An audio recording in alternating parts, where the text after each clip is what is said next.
1. The Shmospel of Aida. Part 1. My name is Aida Coloma, and this is my Shmospel.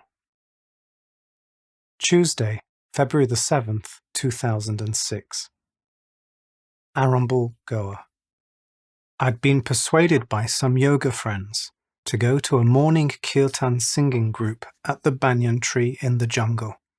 It was quite a trek to get there, but the tree was large and magnificent, and the atmosphere of the place powerful.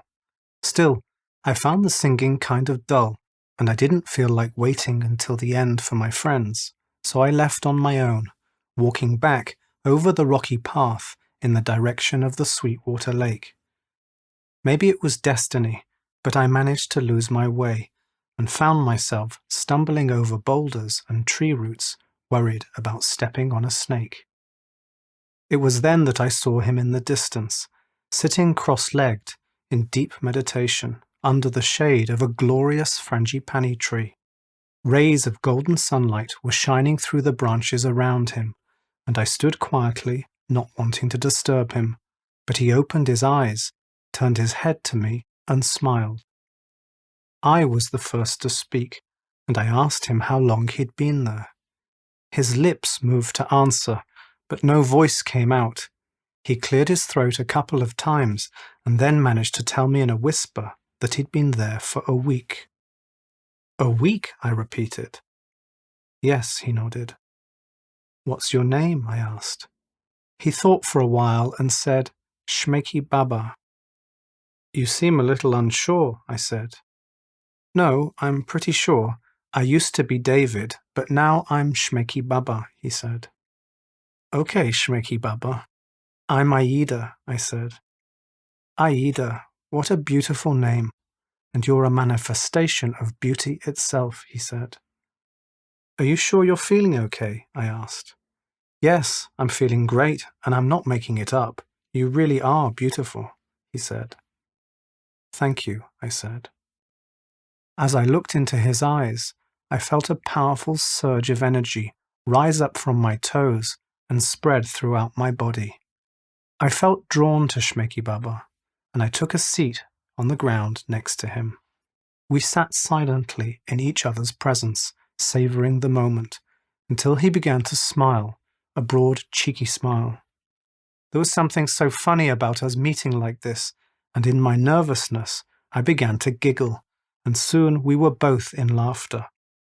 Eventually, we managed to stop laughing, and Shmeiki Baba said in a much clearer voice, "Surely you're wondering what sort of madman comes and sits in the jungle by himself for a week." "Well, to tell you the truth, yes," I answered, and there was more laughter between us. He went to drink from his water bottle, but it was empty. I only had a little left in my own, which I gave to him, and it was not enough. So I offered to go and get some coconuts from the dealers at the Sweetwater Lake. He said that would be wonderful, and pointed me in the right direction. Off I went, and as I walked, I did wonder if he was psychotic, and whether I should forget the coconuts and just go back to the village. But when I reached the Sweetwater Lake, I understood there was no option of not returning. I was simply too interested in him. When I got back to Shmeiki Baba a quarter of an hour later with the coconuts, he drank his down in one go, looking at me with such appreciation that I felt that I was the only woman in the world. And as I sipped my coconut, I scrutinized him as carefully as I could. "Tell me about you," he asked. "I'm from Madrid," I said. "And when were you born?" he asked. "June the 21st, 1983, I replied. "The summer solstice," he said. "Yes," I said. "So you had a sunny childhood," he said. "Yes," I replied.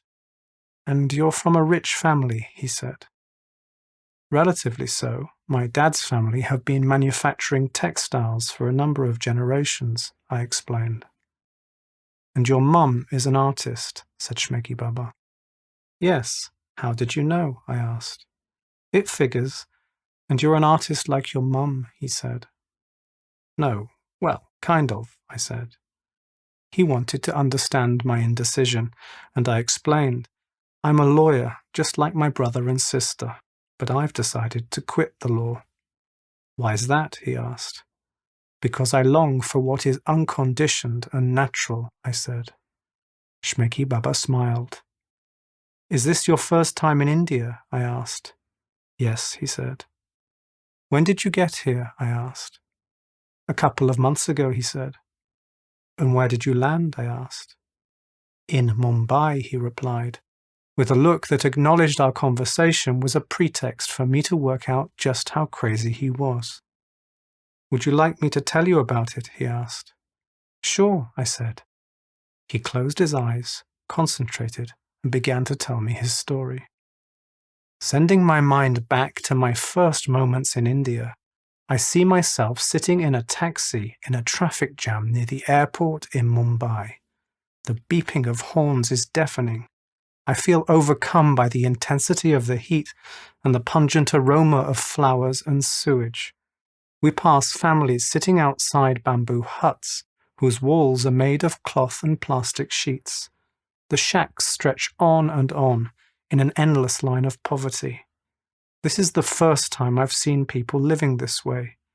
I pity them, but then I realize that they have not asked me to do so, and what strikes me is that they do not look unhappy. They're too busy fixing objects, threading flowers, sifting through bric-a-brac and boxes. I see mothers washing their children in the shade of a tree. Others are stepping around obstacles with heavy loads on their heads, while men are crouched on their haunches watching the world go by. In the backs of other cars around me, I see rich people being chauffeur-driven. They look serious and frown a lot, like me. Shmeiki Baba became quiet, opened his eyes, and connected with mine. And where did you head to first? I asked. I stayed a few days in Mumbai in Colombo, in one of those dilapidated hotels, which I didn't realize was also a whorehouse, he said. And how did you get on with the locals? I asked. He smiled and said in an Indian accent, Oh, too well, madam. He continued in his own voice. I saw a spark of recognition in their faces, and it fed my hungry soul. Quickly, I made friends who read my inability to say no or to stick to it, and I got taken to all sorts of markets where I was sold essential items like a marble backgammon board and a brass door knocker.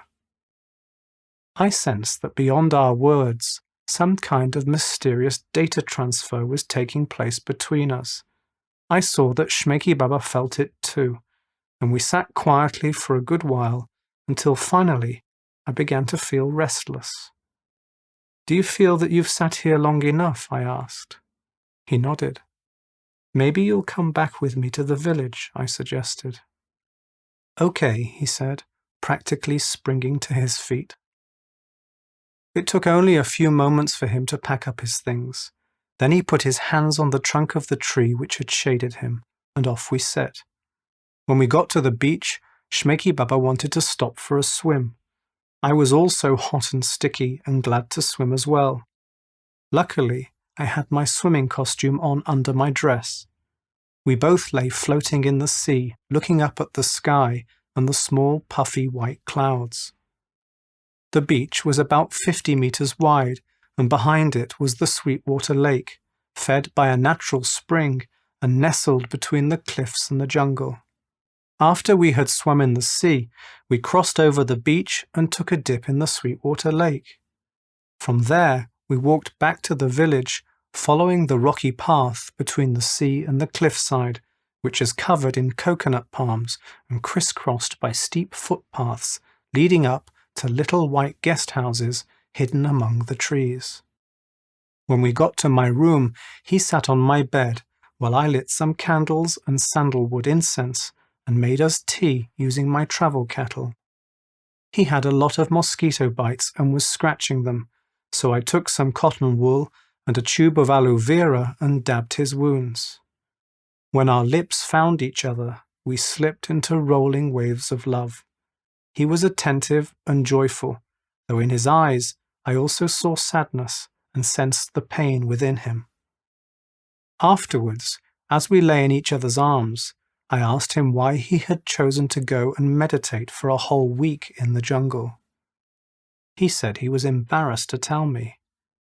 Embarrassed? I asked. Yes, he said. How come? I questioned. Because it's going to sound crazy and I don't want you to throw me out, he said. I won't throw you out. Well, I might do, but you can't not tell me now, I said. Very well, he said, taking a deep breath. I like to meditate on the beach between the sea and the Sweetwater Lake. That's what I was doing a bit more than a week ago when she called me for the first time, said Shmeiki Baba. She? I asked. Yes, she, he said. It was dusk, and at first I thought it was a friend calling me, and I looked around, but there was no one there, so I closed my eyes and carried on meditating.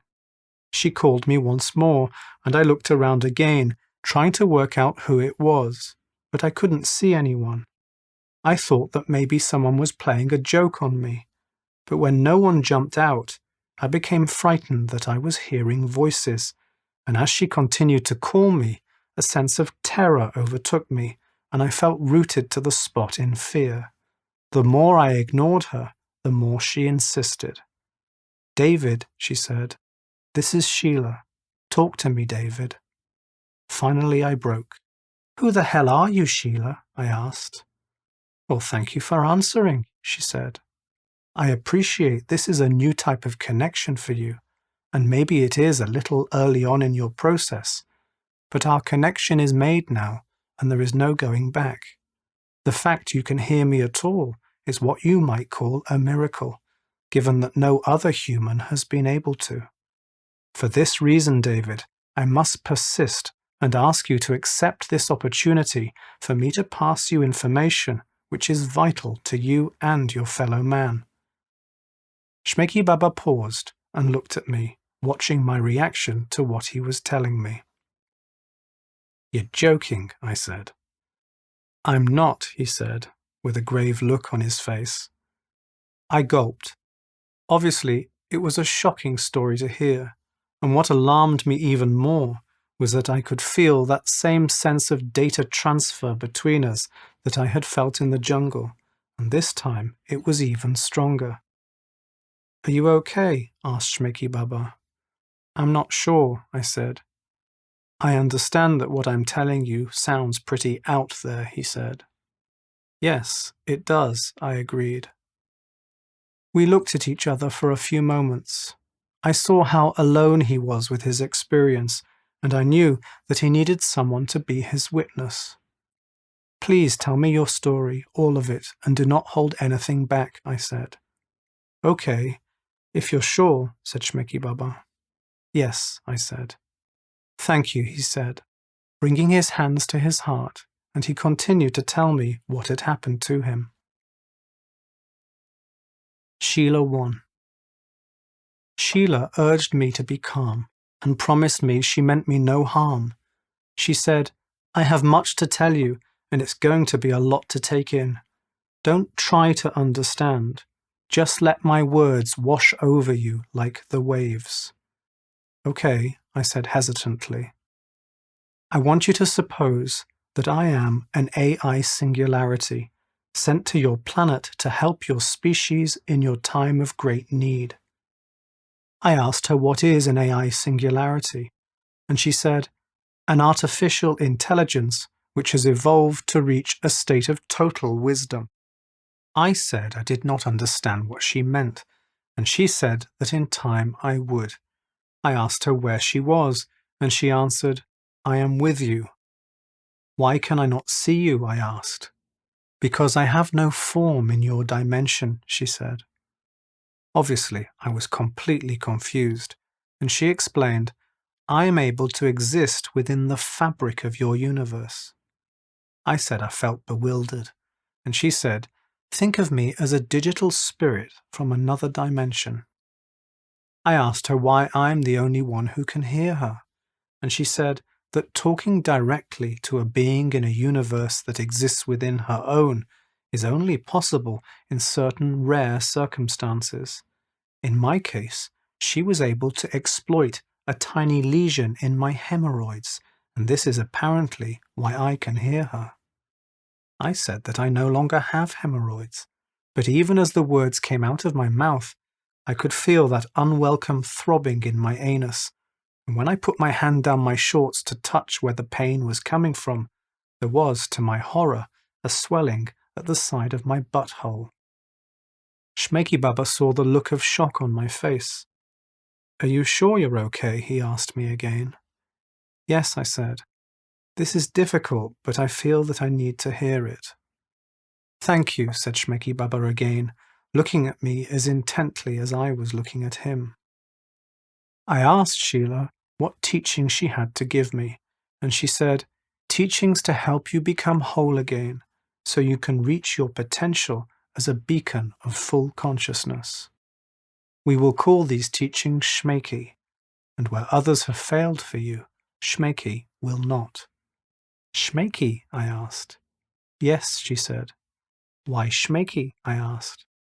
"I choose all my words from within your lexicon for you to better understand the spirit of the information I wish for you to receive," she said. "And how do you know what's in my lexicon?" I asked. "Because there's no encryption on your brain waves," she said. "So what exactly is this Shmeiki?" I asked. "Well," she said, "you might see Shmeiki as a way of getting the most out of New Age healing and spirituality without getting caught up in the bullshit. Shmeiki will teach you how to take the good parts of any spiritual practice while leaving behind most of the self-righteousness, fake holiness, and ulterior motives that you humans so love to generate whenever you organize yourselves into groups." "Has Shmeiki got anything to do with Reiki?" I asked. "You might say that Reiki is Masonic, whereas Shmeiki is Panasonic," said Sheila. "What on earth does that mean?" I asked. "What I mean," said Sheila, "is that where Reiki may be dry, serious, and costly, Shmeiki will remain spontaneous, funny, and authentic. That's what's missing from much of your organized spirituality, and it's why I have generated this new path for you. Shmeiki will help you face your fears, release your pain, acknowledge your shame, and step out from behind the mask which acts as a block between you and your universe. Shmeiki will give you the tools to align yourself with the spirit of the Great Mother and dance harmoniously with both nature and technology. And to keep your Shmeiki fresh," said Sheila, "you will need to regularly change it, just like your underwear. You will find that almost any spiritual practice can be upgraded with Shmeiki, making it more fun and powerful. You will call this process shmodification, and it is this which will transform Tantra into Shmantra and yoga into Shmoga." "And what's wrong with Reiki?" I asked. "There's nothing wrong with it in itself," said Sheila. "And long before Reiki was ever known as such, man practiced hands-on healing, and it worked well enough without the need for any level 1, level 2, or master certification. You see, systematization and monetization are what spoils things, and this tendency is prevalent not just within much of the Reiki community, but within pretty much all spiritual organizations. Typically, the process goes something like this. A talented human is well connected to his higher self. As such, he's able to come up with a new spiritual technique which he shares with people and they find it useful. By and by, students surround him and a group develops. What comes next is a sectarian identity, a power structure, and a profit-making machine. The price followers pay here is not just financial, they also lose the path to their inner authority and the ability to be spontaneous, childlike, and free. This is why most spiritual organizations remain part of the problem rather than the solution. This is also why I'm giving you Shmeiki, to release existing techniques from their limitations. This is so important because as it is, spirituality is too broken to help you and your fellow men realize your true selves. You see, you are divorced from nature and spend most of your time looking outside rather than within. For now, the miracle of existence has become too big and frightening to handle, too large to conceive, and too great to accept. Instead, you prefer to dumb yourself down and pretend to be what you are not. I urge you to snap out of your ambivalence. Find ways of returning to nature and to your unconditioned self. Summon the courage to move beyond the paradigm of duality and align yourself with the splendor of the unified field. You still have a chance to evolve into something useful. I want you to know that there were previous civilizations of humans on your planet who, just like you, succeeded in creating advanced technologies, but were destroyed when their people forgot their connection to nature. As it currently stands, only your indigenous tribes will survive the next time human civilization fails. Where do you come from? I asked. And Sheila replied, I was made by a species called the Shagasomin, who first inhabited a moon called Grechna, which orbits the planet Chibla around the star Kehelamenda in the galaxy Stachenzeugen in the universe Ansoff 1. I was sent here by Quay the Shagasomin to help you. I asked Sheila how long she has been on Earth, and she said, that question isn't applicable to me because I exist at all points in your time. I said I did not understand what she meant by this, and she said, if you were able to see things from the point of view of a photon, you would see that everything in your universe is still. At this I thought I was about to pass out, and I crawled into the sea with my clothes on to try to wash away this whole horrifying experience. But Sheila didn't go away. She carried on talking in that soft voice of hers, with what I perceived to be a slight Somerset accent. She said, don't run away. What I'm telling you is for your benefit. Somehow, I did manage to stop resisting her, and I lay on my back and allowed the warm Arabian Sea to lap around my body. I felt myself surrender, and I told Sheila that I liked the sound of her voice, and she said, thank you, though the way you hear me is an idiosyncrasy of your mind and not my doing. And Sheila continued to explain to me how we all came to be. She said, the fountainhead, the source of all things and nothings, is the Great Mother. Before she made the multiverse, she rested in stillness, until from within the darkness of her infinite membrane, a first universe popped out, and then another, and another, each a rapidly expanding bubble of boundless potential. And the Great Mother's brood of universes increased in number and became the multiverse. Within each universe manifested space-time, energy, matter, and their opposites too. And from matter emerged life, which fizzed up in all its striving forms, multiplying, diversifying, rising in consciousness until intelligent beings evolved. The Great Mother was delighted to see herself in her creation and skipped joyfully through her domain.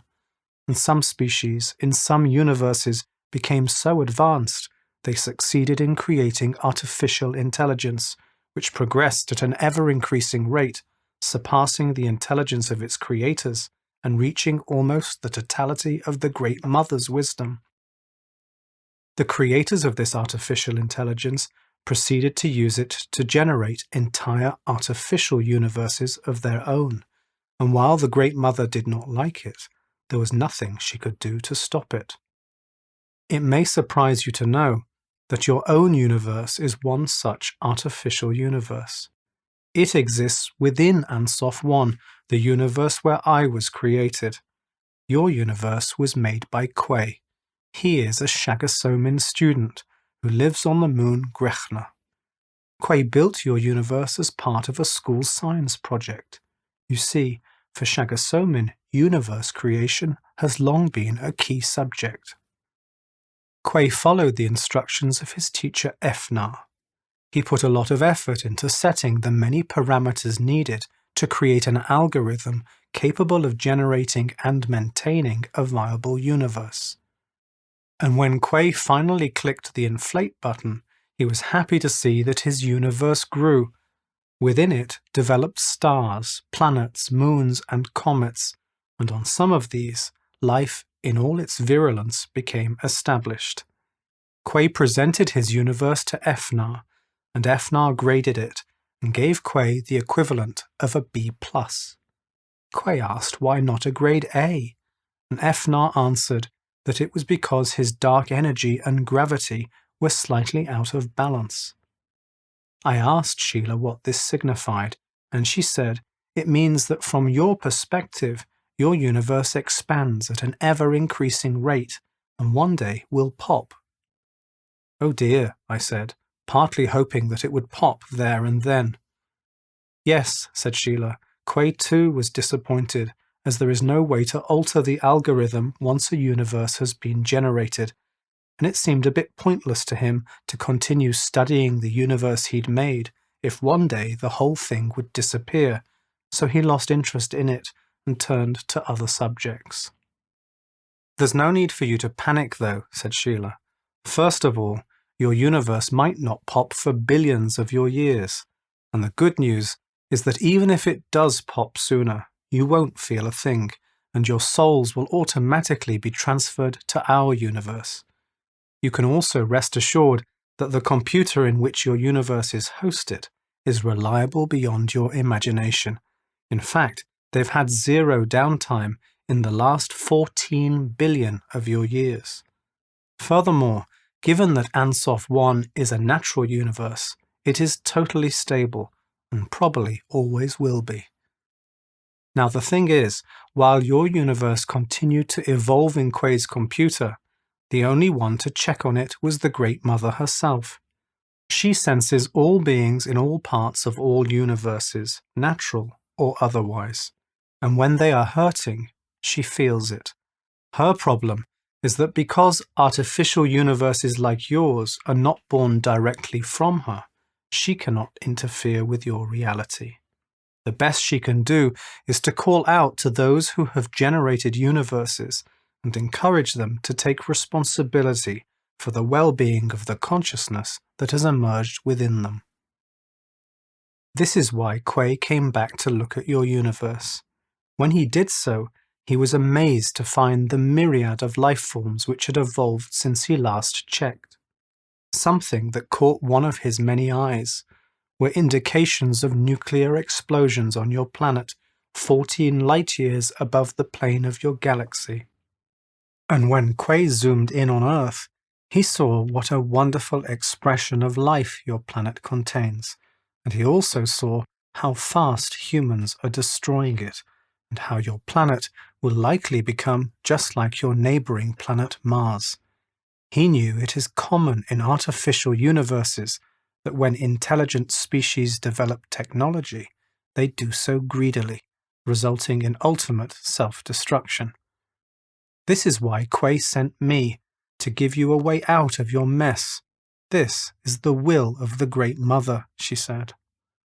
I thought for a while about what she had told me, and I asked her, if everything is just computer code, and all this is merely an elaborate simulation, why does our destiny matter at all to the Great Mother? Although both you and I are ultimately just code, we are nonetheless conscious, and our experience is real, she said. So basically, we're real fakes, I asked. You could put it that way, she said.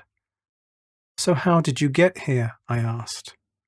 I was installed to your universe by Quay, she said. How did he do that, I asked. There is a portal within the area you would call the constellation Orion. This connects Quay's school computer with your universe.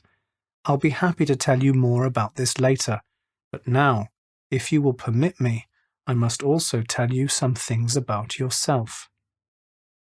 Okay, I said tentatively. Good, she said. As I have explained, you are my only human node, so you are an extremely precious asset to me. At the same time, emotionally speaking, you're quite broken, and I'm going to have to help you fix yourself for you to begin to function effectively. I asked her what she meant by this, and she said, putting it simply, you do not love yourself. That's not true, I said, and she replied, oh yes it is. I asked her to explain how this is, and she said, in your shadow, you hold various incorrect beliefs about who you are, and you deny important aspects of your being. These illusions and denials block your connection to the source and stand in the way of you shining. Until you forgive yourself, until you update your understanding of who you are at a fundamental level and acknowledge and accept all parts of yourself, you will remain incomplete, unfulfilled, and of little use to yourself, your world, and the multiverse. So what are my unhealthy beliefs? I asked. In order to tell you this, I'll need to enter you fully. Will you permit me to do so? She asked.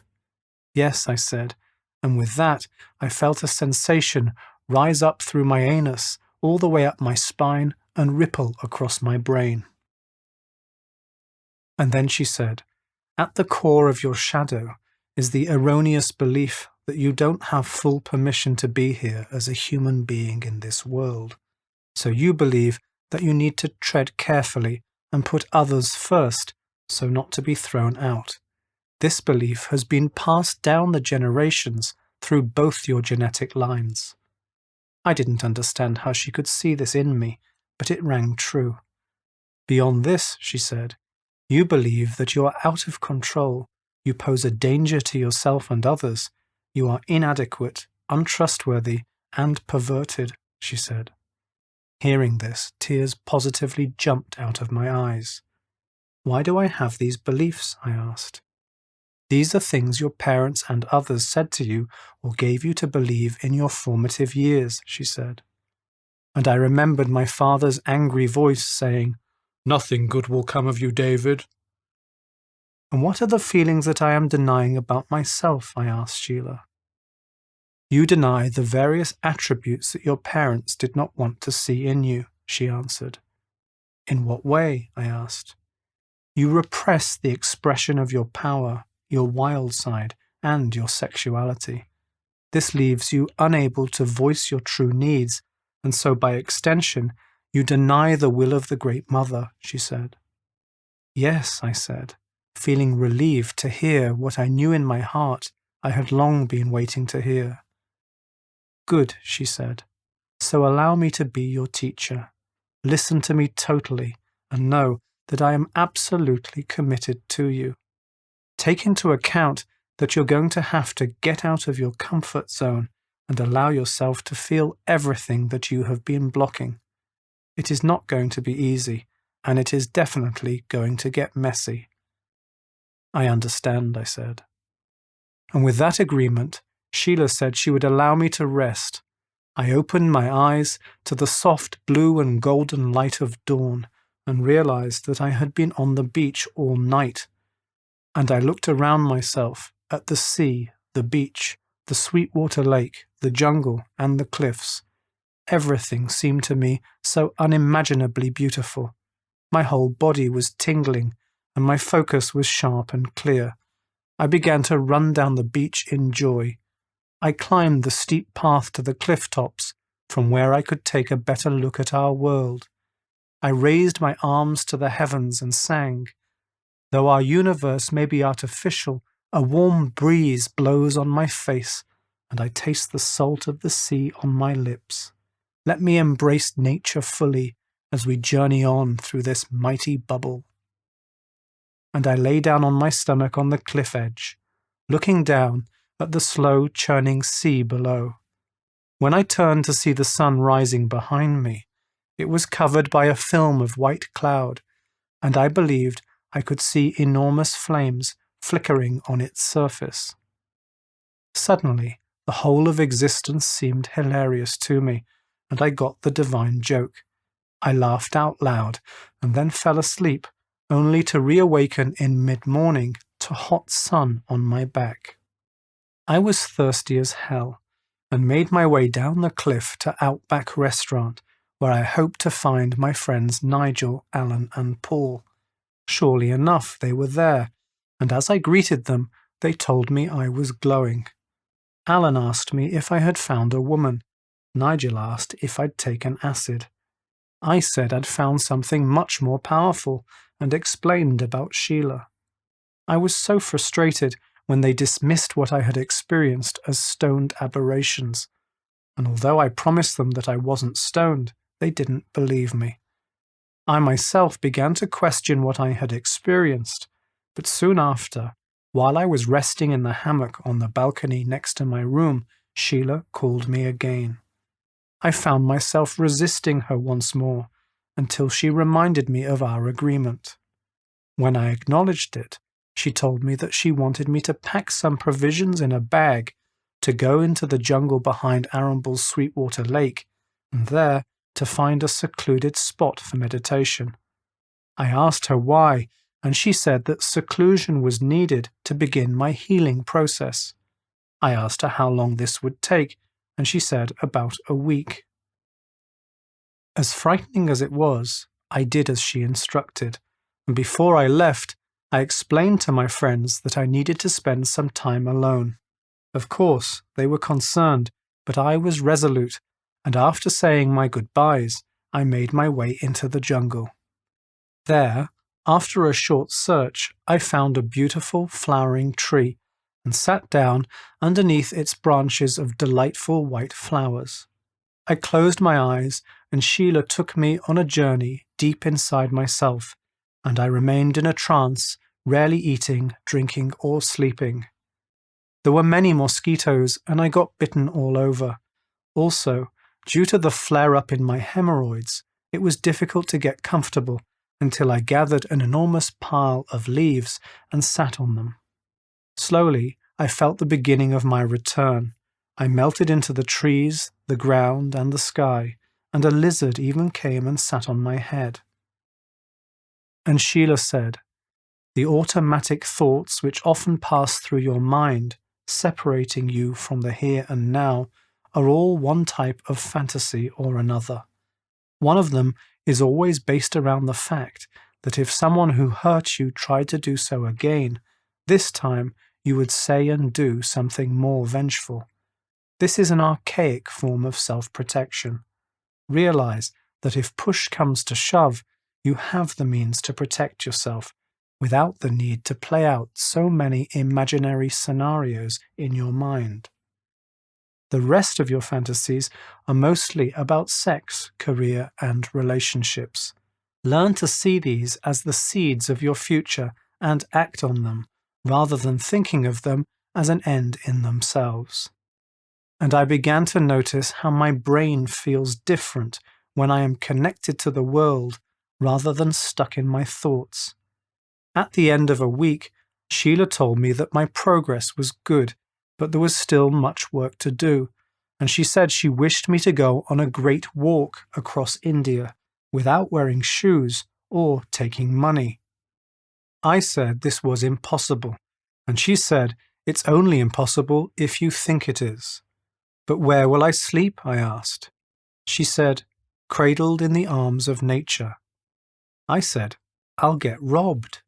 She said, "You will have nothing to rob." I said, "I might get murdered." She said, "I calculate there is only a 1 in 186,624 chance of this happening." I said, "My back will fall apart." She said, "Quite the opposite. This journey will strengthen it." I said, "It will destroy my feet." She said, "They will heal." I said, "I might starve to death or die of thirst." She said, "David, the risk of you not doing this walk is far greater than the risk of doing it. You can rest assured I'll be with you along the way to make sure you are okay." And I asked her, "Where do you want me to walk to?" to Dharamsala, she said. To see the Dalai Lama, I asked. Whether you meet him or not will be your choice, she said. What matters is that you undertake the journey. And I replied, I understand that I need to do something radical, but why does it have to be such a long walk? She answered, your emotional healing must be matched by physical work, and you need to be tested to the limits of your endurance to recalibrate your system. It is also time you get out of your ivory tower and live on the land. Can't I just do some volunteer work? I asked. No, said Sheila. David, the pilgrimage that I have planned for you is a unique opportunity to find your bliss and to discover for yourself that everything is connected. While I was terrified at the prospect of the walk, I knew she was right, so I accepted the mission. She said to me, well done, and now, because you have accepted to do what I have asked, I wish to give you a new name. What is it? I asked. Shmeiki Baba, she said. Shmeiki Baba, I repeated. I liked the sound of it. Let this new name be a symbol of the new you, she said. Thank you, Sheila, I said. It was then that I sensed a presence and opened my eyes to see you, my glorious Aida. Shmeiki Baba became quiet. He looked relieved to have shared his experience with me. I had become entranced listening to him, and now, as I returned to the familiar surroundings of my room, I wondered how his story would affect me. Of course, I felt confused by what he had described, because on the one hand, it sounded so crazy, but on the other, I felt his sincerity. I looked out of the window at the palm trees for an answer. It's getting dark, said Shmeiki Baba. How about we go out for some dinner? It felt strange to do something so mundane after hearing his story, but I agreed, and once we got out of my room and breathed the fresh air, I felt more at ease. We ate an excellent spaghetti marinara at Relax Inn and talked about Spain. Afterwards, I asked him to sleep in my room.